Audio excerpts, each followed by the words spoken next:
Melihat pertempuran di sekitarnya, Xiao Yan menghela napas lega, sepertinya mereka unggul dalam menghadapi mereka. Xiao Yan juga mengalihkan pandangannya kembali ke penjaga abu-abu itu. Douki merah yang bergelombang muncul, dan mengalir di sepanjang meridian, dan akhirnya meluap keluar dari tubuhnya.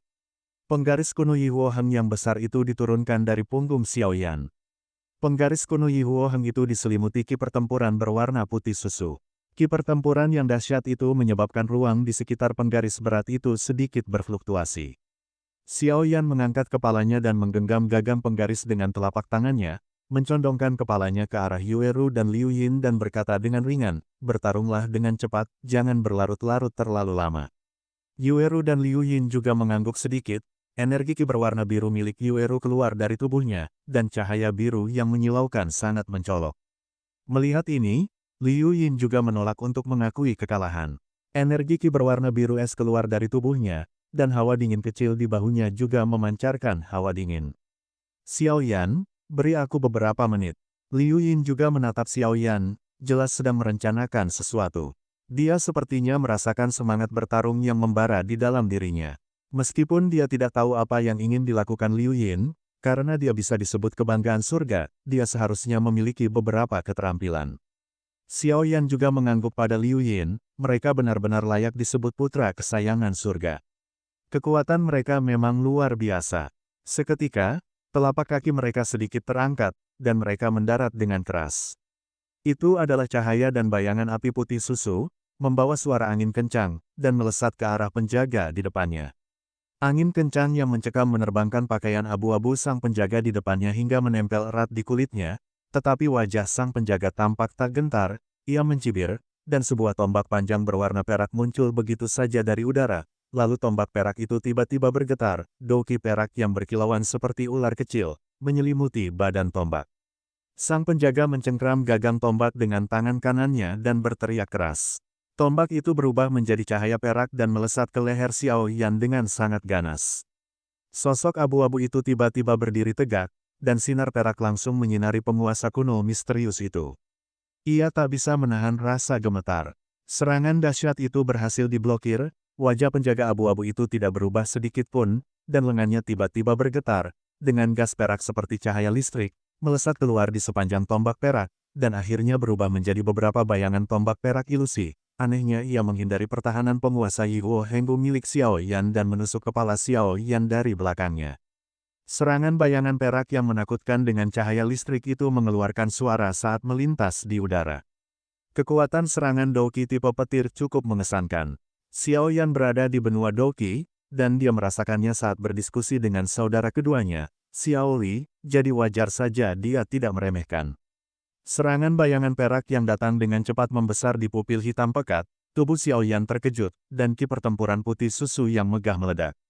Dalam sekejap, ki itu mengeras menjadi dinding energi putih susu di depan mereka bertiga. Xiao Yan dan yang lainnya terbungkus rapat di dalamnya, dan serangan bayangan perak itu tanpa ampun meledak di depan dinding energi yang telah dipadatkan Xiao Yan. Bum bum bum, dinding energi itu langsung hancur oleh serangan bayangan perak, menghasilkan suara keras. Dibandingkan dengan Xiao Yan, dia sudah lama menduga bahwa penjaga di depannya memiliki kekuatan. Setara dengan puncak Dou di bintang 3, dan dinding pertahanan energinya jelas tidak dapat menghentikan serangannya, tetapi Xiao Yan tetap melakukan itu. Api membelah penguasa gelombang. Tangan Xiao Yan perlahan mengeluarkan penguasa kuno api aneh itu.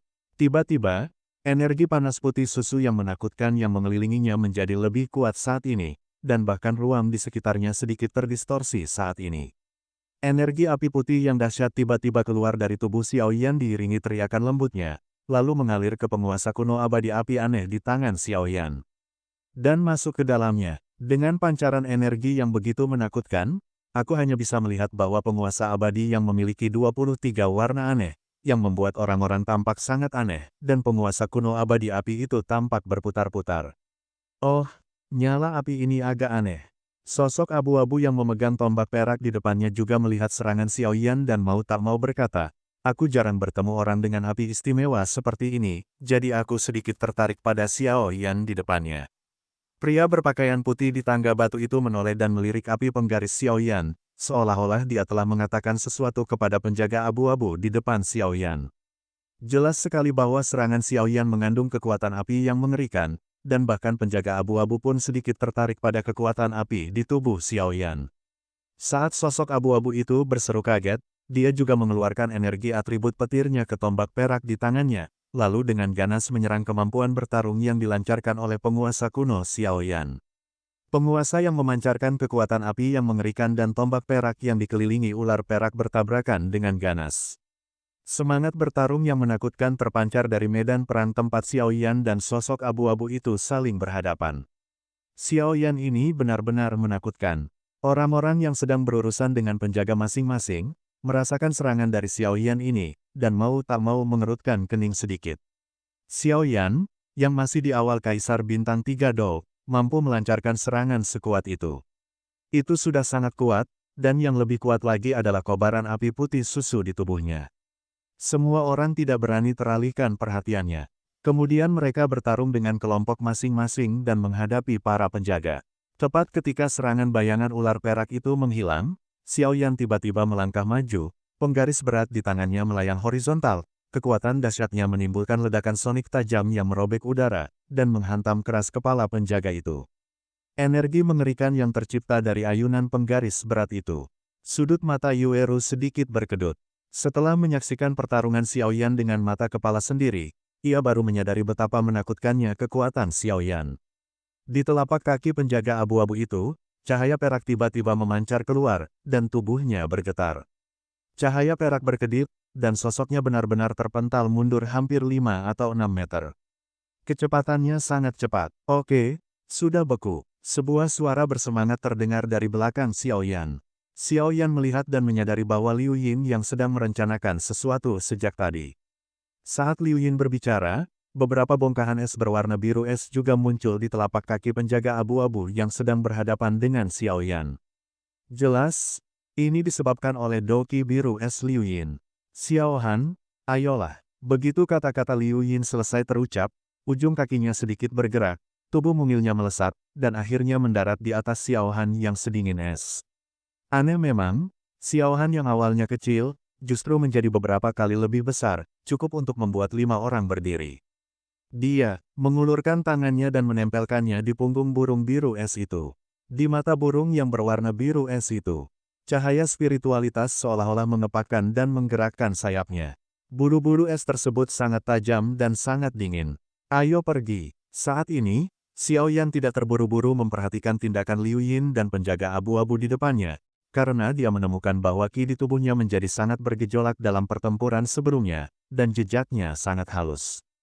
Ki murni mengalir liar di tubuhnya, dan ruang di sekitar tubuh Xiao Yan juga berfluktuasi. Energi murni yang terkumpul lalu mengalir ke tubuh Xiao Yan.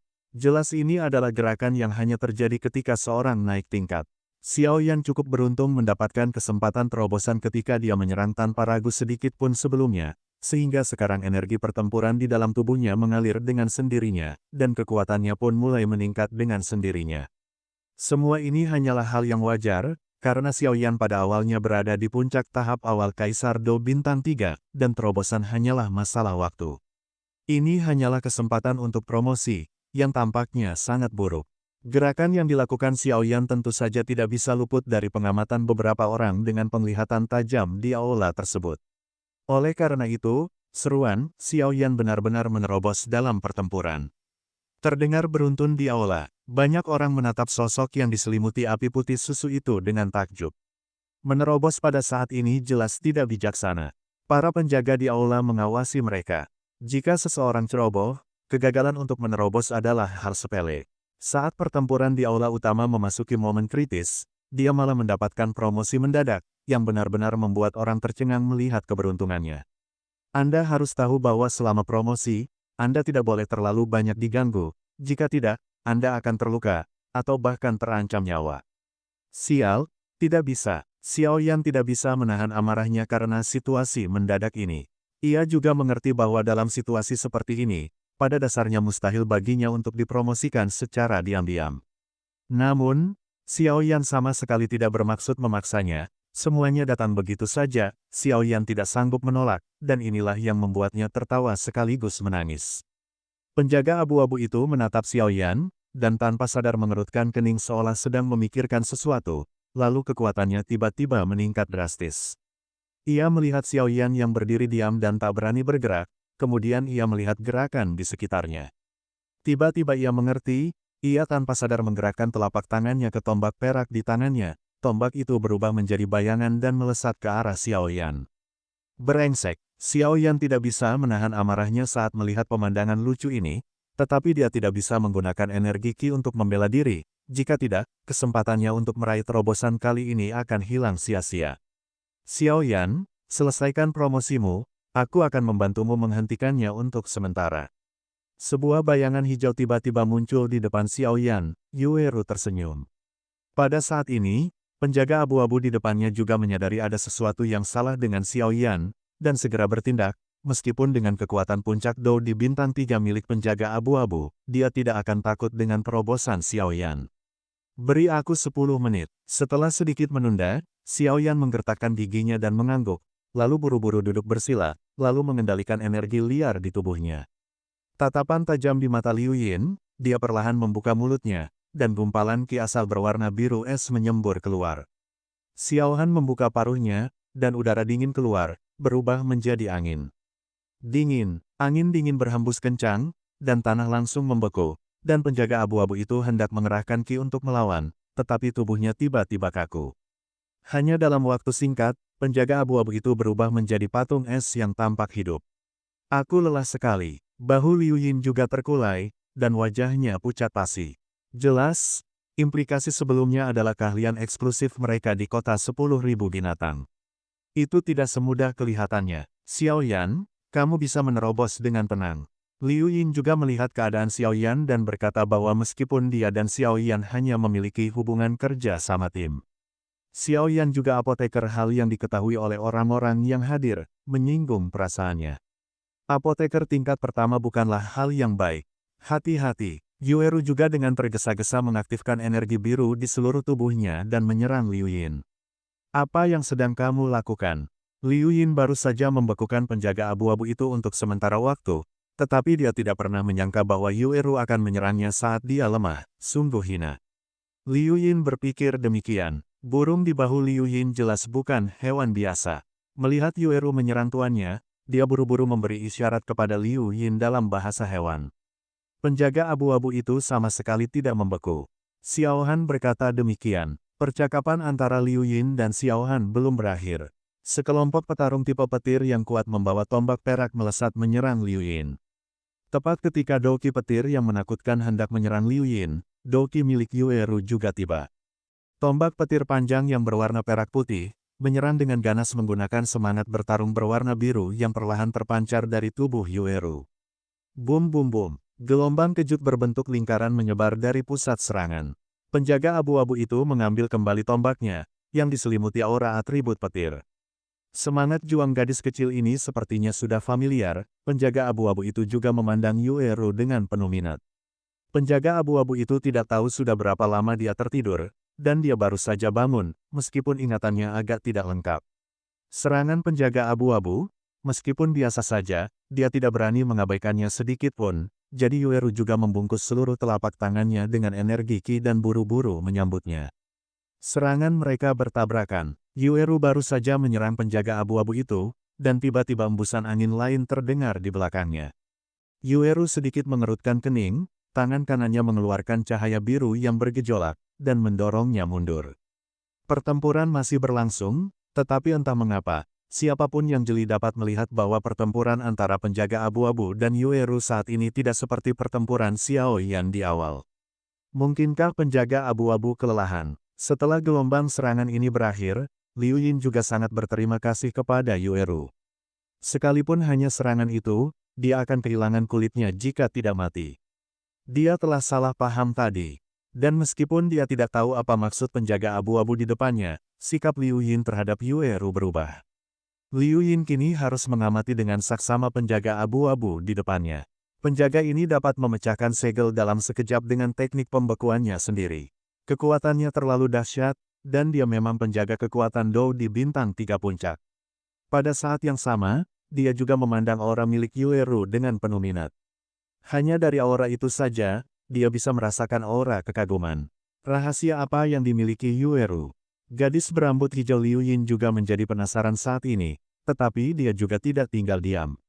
Dia juga ikut ke medan pertempuran dengan Xiao Han di pundaknya.